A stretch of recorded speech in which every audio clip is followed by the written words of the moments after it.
Good evening. तपाईँहरू सम्पूर्णलाई हार्दिक स्वागत छ। सबैजना एकदमै आराम कुशल हुनुहुन्छ होला भन्ने अपेक्षा छ। तपाईँहरूको परीक्षा हुन 48 डेज बाँकी, 48 दिन बाँकी छ।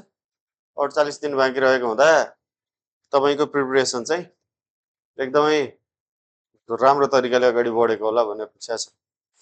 अब हामीले आजको क्लासमा BBS 4th इयरको कर्पोरेट फाइनान्सको एकदमै महत्त्वपूर्ण च्याप्टर लङ टर्म फाइनान्सिङ, यो लङ टर्म फाइनान्सिङको क्यालकुलेसन पार्ट हामीले अध्ययन गर्छौँ। अब यो क्यालकुलेसन पार्टमा पहिले ब्रिफ एन्सर क्वेसनहरू सकौँ, एउटा चाहिँ बाँकी थियो यसको है, त्यसपछि अनि बाँकी कुराहरू अगाडि जाउँला। ल यो क्वेसन नम्बर 7 बाँकी थियो, यसलाई सक्यौँ भने त्यसपछि हामी के गर्छौँ त अगाडि जाउँला। यसलाई सकेपछि त्यसपछि अगाडि जाने, अगाडिको मिनिङ अब यसपछि हामी डिस्क्रिप्टिभतिर एनालिटिकलतिर जान्छौँ। ल एकदमै ध्यान दिनुहोस् र क्वेसनले के भनेको छ बुझ्नुहोस्। The Shikhar company need to raise Rs 20 million to finance its expansion into new market भन्यो।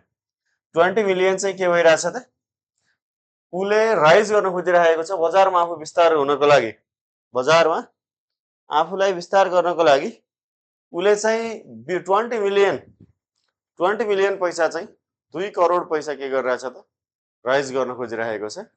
यसको लागि company will sell new share of equity via general cash offering. यसको यो कसरी बेच्ने भन्दा जनरल क्याश अफरिङबाटै बेच्ने अरे, सेयरबाटै सेयर बेच्ने to raise the needed fund. The offer price is Rs 90 per share भन्यो। एउटा सेयरलाई कति रुपियाँमा बेच्ने भन्दा 90 रुपियाँमा चाहिँ बेच्ने। And the companies underwriter charge 5% spread भन्यो। अब अन्डरराइटरले के गरिदिन्छ अरे भने 5% चाहिँ आफूले खाइदिन्छ अरे।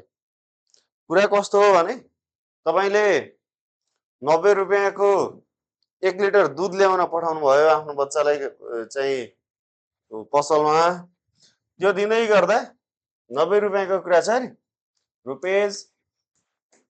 ₹90 को 1 लिटर दुध ल्याउन पठाउनु भएको छ, तर यसको 5% चाहिँ अब के गर्नु पर्यो त, उसलाई कमिसन चाहिरहेछ है, चाहिरहेछ।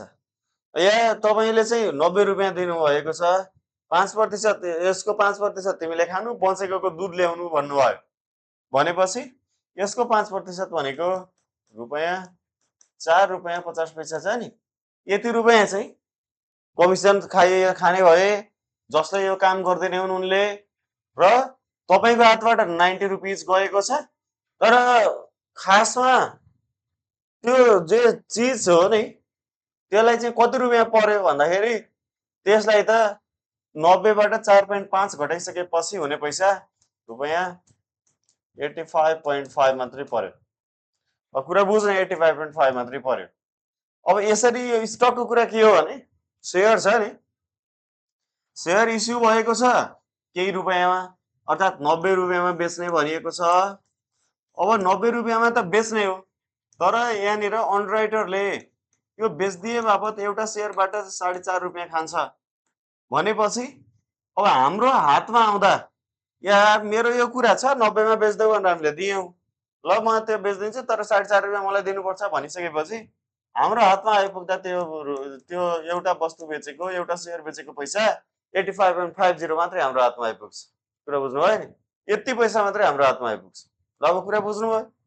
अब खासमा किन्नेले 90 रुपियाँमा नै किनेको छ, तर बेच्नेको हातमा 85 रुपियाँ आएको छ। बीचको 4.5 रुपियाँ चाहिँ अन्डरराइटरले उहाँले आफूले त्यो काम कारोबार मिलाइदिए बापत खानुभयो। यसरी चाहिँ बुझ्नु।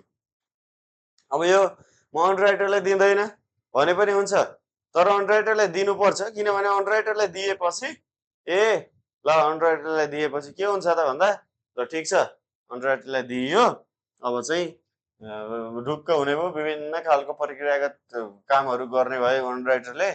ट्याक्कै चाहिँ हामीले चाहिँ 90 रुपियाँमा इस्यु गरिदियौँ, 85.5 चाहिँ हाम्रो हातमा आउँछ, सक्यो कि कुरा है। ल यति कुरा, यसको जनरल कुरो चाहिँ बुझ्ने। अब यसपछि हामीलाई सोधेको के छ त भन्दा how many share need to be sold भन्यो, कतिवटा शेयर बेच्नुपर्छ भनेको छ। अब कतिवटा शेयर बेच्नुपर्छ भन्नको लागि हामीलाई चाहिएको रुपैयाँ 20 मिलियन हो। चाहिएको 20 मिलियन हो।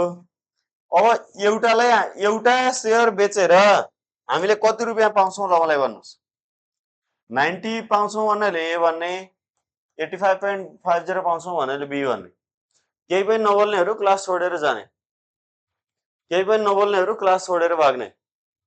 ए कि बी कति रुपियाँ पाउँछौँ एउटा सेयर बेचेर हामीले पाउने भनेको 85.5 हो भने अब एउटा सेयर बेचे 85 र 85.5 पाइन्छ, दुईटा बेचे त्यसको इन्टु 2, त्यसै गरेर कतिवटा सेयर बेचे यति आउँछ भन्नको लागि डिभाइडेड बाई 85.50 गर्नु पर्यो।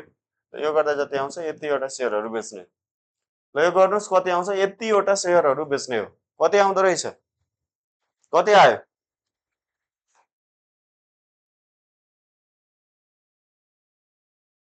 कति आयो?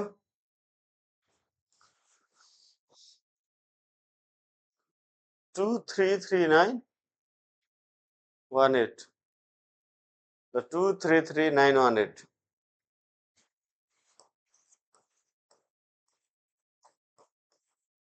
ल पोइन्ट समथिङ।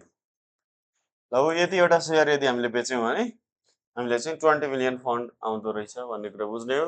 अब बाँकी कुरा त यसलाई सफ्टली गर्ने कुरा त छँदैछ है त। ल अब सफ्टली गरौँ, यसको कुरो बुझेपछि अनि सफ्टली गर्ने।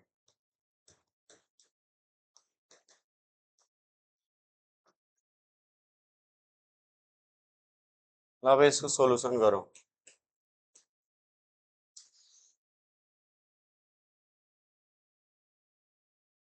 ल पहिले गिभन इन्फर्मेसन टिपौँ।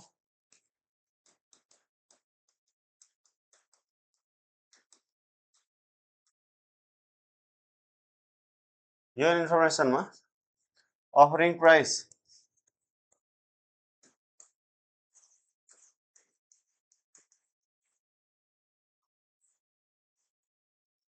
अहिले P0 नै भनौँ 90 रुपियाँ छ। अनराइटेड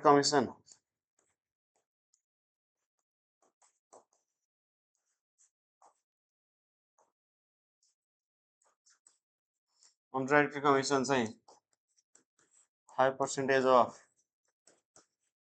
₹90 इक्वल टु ₹4.50 छ। अनि अरू कुरामा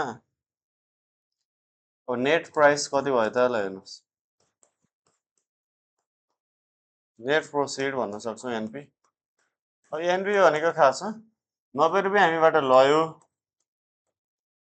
अनराइटेड कम्पन्सेसन अनराइटेड चार्ज भन्न सक्छौँ। युसी भनेको अनराइटेड कम्पन्सेसन भन्दा पनि हुन्छ, अनराइटेड चार्ज भन्दा पनि हुन्छ। त्यो 90 बाट 4.50 गर्दा 85.50 चाहिँ हाम्रो हातमा आयो। अब यति हाम्रो हातमा आइसकेपछि हामीलाई चाहिएको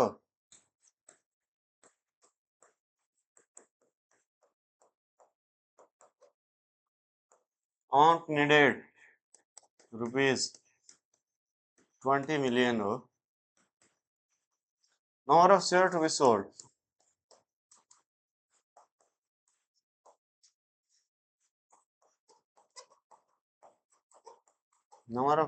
सोल्ड यसको लागि अमाउन्ट निडेड कति हो, additional financing needed divided by net proceed गर्ने।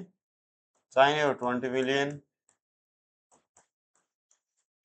डिभाइडेड बाई 85.50 गर्ने।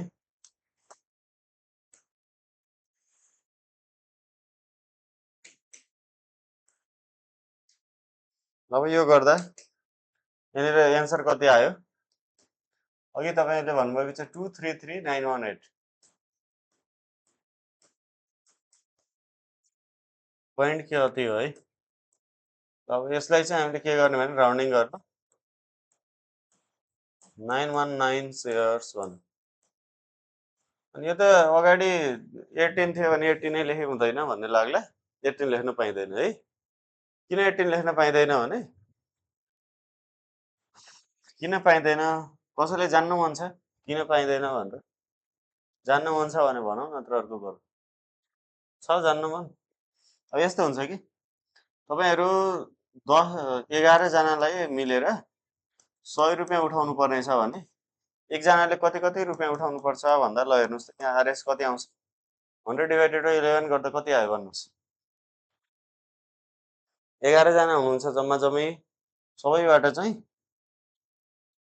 कति कति उठायो भने हामीलाई 100 रुपियाँ जम्मा होला 9.09 9.09 भयो ल अब यहाँनिर ध्यान दिउँ अब यो के 9.09 गर्ने यो त 9.09 भनेको त अनि 9 कै नजिक हो भनेर 9 उठाउन लाग्ने हो भने 11 जनाले 9 उठाउँदा त 99 मात्रै हुन्छ 1 रुपियाँ त पुगेन 1 रुपियाँ पुगेको कसले हाल्ने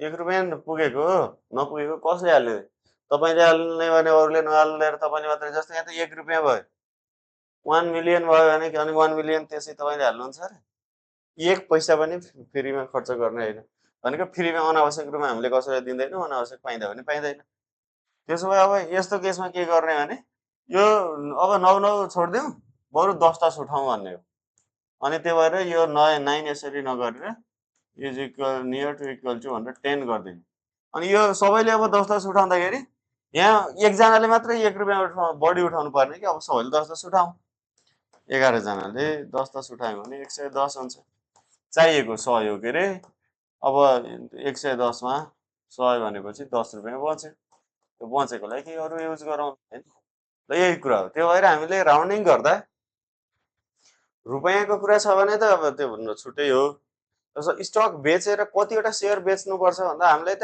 20 मिलियन त पैसा जसरी आनी आऊ चाहिएको छ त्यो 20 मिलियन ल्याउनको लागि हामीले 2,33,919 वटा सेयर बेच्नु बाध्य भयो 18 वटा सेयर बेचेर आउँदैन र यति कुरा हो कुरा बुझ्नु भयो होला जस्तो मलाई लाग्छ अनि यति मात्रै गरेर हुँदैन फाइनलमा तपाईले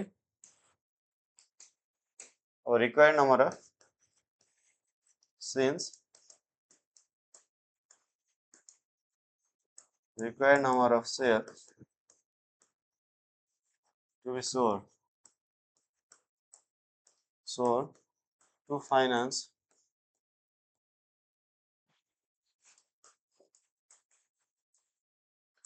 this 20 million is 2,33,919 shares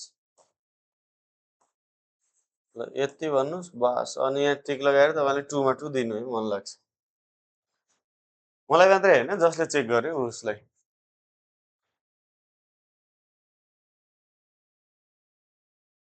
है 1.128 भयो 1.13 गर्न मिल्यो बट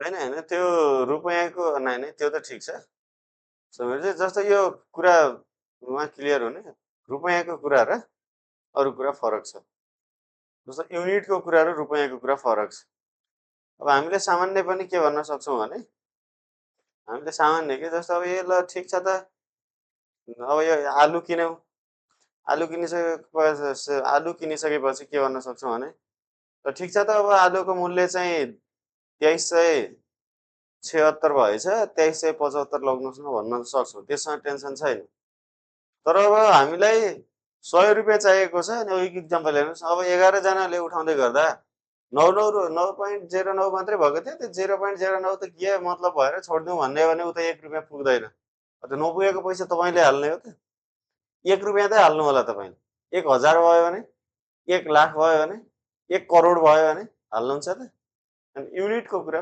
फरक है त त्यति चाहिँ हजुरले ध्यान दिनु होला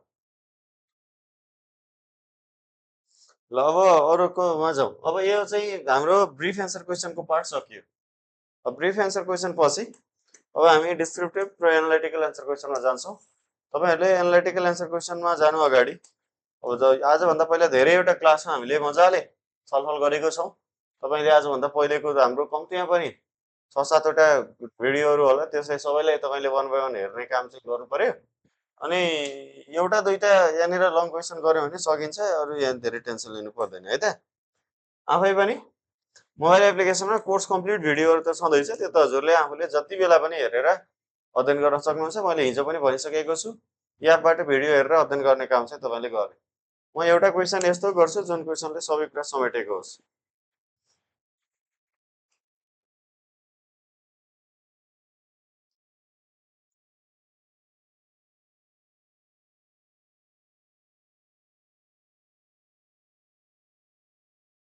सेभेन्टी सिक्स क्वेसनमा 19 हेरौँ। यसमा नपुगेको कुराहरूलाई म एड गर्छु। यसमा नपुगेको कुराहरूलाई म एड गर्छु। ल अहिले क्वेसन हेर्नुहोस्। तयार हुनुहुन्छ? 76 क्वेसन नम्बर 19। तपाईँ तयार हुनुहुन्छ? तपाईँ तयार हुनुहुन्छ कि हुनुहुन्न?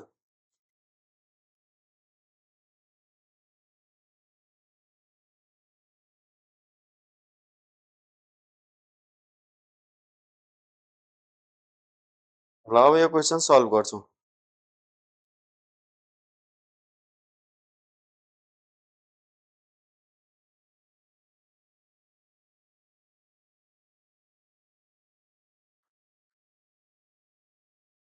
ल अब एकदमै ध्यान दिनुहोस् है। ल हेर्नुहोस् त हिमालय टी कम्पनी एसटिसी को एउटा क्वेसन दियो। हिमालय टी कम्पनी एसटिसी एज ल हेर्नुहोस् है,